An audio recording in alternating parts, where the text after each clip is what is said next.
Hi friends, welcome back to my YouTube channel.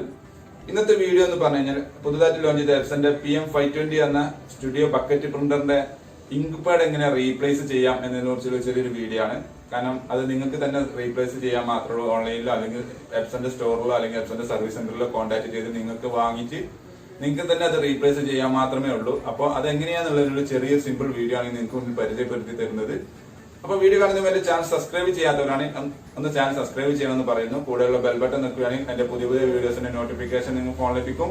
Video ഇഷ്ടപ്പെട്ട് കഴിഞ്ഞാൽ തീർച്ചയായും നിങ്ങൾ ഫ്രണ്ട്സാക്കും ഷെയർ ചെയ്യാൻ മറക്കരുത്. അപ്പോൾ നമുക്ക് വീഡിയോ കാണാം.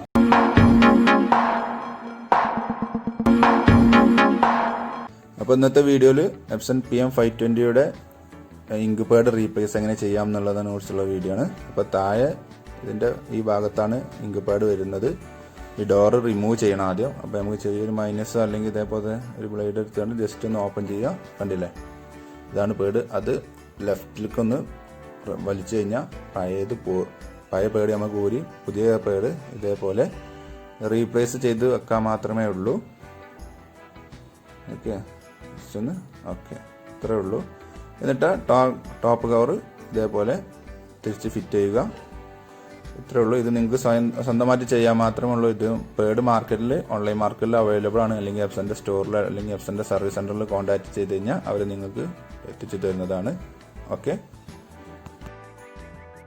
Thanks for watching my video. Video ഇഷ്ടമെന്ന് വിചാരിക്കുന്നു. അപ്പോൾ സബ്സ്ക്രൈബ് ചെയ്യാൻ മറക്കരുത്. ലൈക്കും ഷെയറും ചെയ്യണം. എന്തെങ്കിലും സംശയത്തിനുണ്ടെങ്കിൽ താഴെ കമന്റ് ബോക്സിൽ കമന്റ് ചെയ്യാം, അല്ലെങ്കിൽ നേരിട്ട് എന്നെ വാട്സാപ്പിൽ കോൺടാക്ട് ചെയ്യാം. നമ്പർ ഇതിൽ ഞാൻ കൊടുക്കുന്നുണ്ട്. ഞാൻ തീർച്ചയായിട്ടും സപ്പോർട്ട് തരുന്നതാണ്. അപ്പോൾ ഓക്കെ, ബൈ.